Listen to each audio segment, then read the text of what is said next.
Hi guys, welcome to Monikrish creations. ಹೇಗಿದ್ದೀರಾ? Hope ಚೆನ್ನಾಗಿದ್ದೀರಾ ಅಂತೇಳಿ ಭಾವಿಸ್ತಾ ಇದ್ದೀನಿ.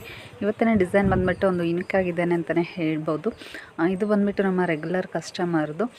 ಸೊ ಯಾವ ಥರ ಬಂದಿದೆ ಏನು ಅಂತೇಳಿ ನಿಮಗೆ ತಿಳಿಸ್ತಾ ಹೋಗ್ತೀನಿ. ಅದಕ್ಕೂ ಮುಂಚೆ ಈ ಡಿಸೈನ್ ನೋಡ್ತಾ ಇರೋರು ಒಂದು ನನ್ನ ಚಾನಲ್ಗೆ ಸಬ್ಸ್ಕ್ರೈಬ್ ಆಗಿಬಿಟ್ಟು ವಾಚ್ ಮಾಡಿ ಅಂತೇಳಿ ಕೇಳ್ಕೊತಾ ಇದ್ದೀನಿ. ಯಾಕಂದರೆ ನೀವು ಸಬ್ಸ್ಕ್ರೈಬ್ ಮಾಡಿದರೆ ನೆಕ್ಸ್ಟ್ ನಾನು ಹಾಕೋ ಡಿಸೈನ್ಸ್ ಮತ್ತು ಯಾವ ಥರ ಕ್ರಿಯೇಟಿವಿಟಿ ಇರುತ್ತೆ ಡಿಸೈನ್ಸ್ಗಳು ಅಂತೇಳಿ ನಿಮಗೆ ಶೋ ಆಗ್ತಾ ಹೋಗುತ್ತೆ.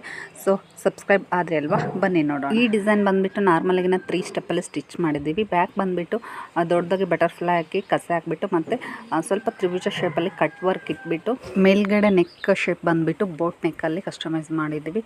ತುಂಬಾ ಎಲಿಗೆಂಟ್ ಹಾಕಿ ತುಂಬಾ ಚೆನ್ನಾಗಿ ಕಾಣಿಸ್ತಾ ಇತ್ತು ಅವಳು ವೇರ್ ಮಾಡಿದಾಗೆ. ಸೊ ಅವಳಿಗೆ ಕೂಡ ಇಷ್ಟ ಆಯಿತು. ಇದೇ ಥರ ವೆರೈಟಿ ಡಿಸೈನ್ಸ್ನ ಈ ಟೈಮಲ್ಲಿ ತುಂಬಾ ಸ್ಟಿಚ್ ಮಾಡಿಸ್ಕೊಂಡ್ಲು. ಆಲ್ಮೋಸ್ಟ್ ಎಲ್ಲ ಬ್ಲೌಸಸ್ಸು ತುಂಬಾ ಚೆನ್ನಾಗಿ ಕೂತಿದ್ವು. ಒಂದೆರಡು ಬ್ಲೌಸ್ ಮಾತ್ರ ಫಿಟ್ಟಿಂಗ್ ಬ್ಲೌಸ್ ಇದಕ್ಕ ಅಂತ ಹೇಳಿ ಸ್ಟಿಚ್ ಮಾಡಿಸ್ಕೊಂಡಿದ್ದಾಳೆ. ನೀವು ಕೂಡ ಇದೇ ಥರ ಡಿಫ್ರೆಂಟ್ ಪ್ಯಾಟ್ರನಲ್ಲಿ ಬ್ಲೌಸ್ನ ಕಸ್ಟಮೈಸ್ ಮಾಡಿಸ್ಕೋಬೋದು. ಸೊ ಖಂಡಿತವಾಗ್ಲೂ ಅವೈಲೇಬಲ್ ಇದೆ. ಕಾಣ್ತಿಕರ್ತ ನಂಬರ್ಗೆ ನೀವು ಕಾಂಟ್ಯಾಕ್ಟ್ ಮಾಡಬಹುದು. ಸೊ ವಾಚ್ ಮಾಡೋಕ್ಕೂ ಮುಂಚೆ ನನ್ನ ಚಾನಲ್ನ ಸಬ್ಸ್ಕ್ರೈಬ್ ಮಾಡಿದ್ರಿ ಅಂದ್ಕೊತೀನಿ. ಸಬ್ಸ್ಕ್ರೈಬ್ ಆದರೆ ಅಲ್ವಾ, ಹಾಗೆ ಇಷ್ಟ ಆದರೆ ಲೈಕ್ ಮಾಡಿ, ಹಾಗೆ ನಿಮ್ಮ ಫ್ರೆಂಡ್ ಆ್ಯಂಡ್ ಸಿಸ್ಟರ್ ಕೊಲೀಗ್ಸ್ಗೆ ಈ ವಿಡಿಯೋಸ್ನ ಬ್ಲೌಸ್ ಡಿಸೈನ್ಸ್ನ ಶೇರ್ ಮಾಡಿ ಅಂತೇಳಿ ಕೇಳ್ಕೊತಾ ಇದ್ದೀನಿ. ನೆಕ್ಸ್ಟ್ ವಿಡಿಯೋದಲ್ಲಿ ಇದೇ ಥರ ವೆರೈಟಿ ಡಿಸೈನ್ಸ್ನೊಂದಿಗೆ ನಾನು ನಿಮಗೆ ಸಿಗ್ತೀನಿ. Take care, bye. Thank you for watching.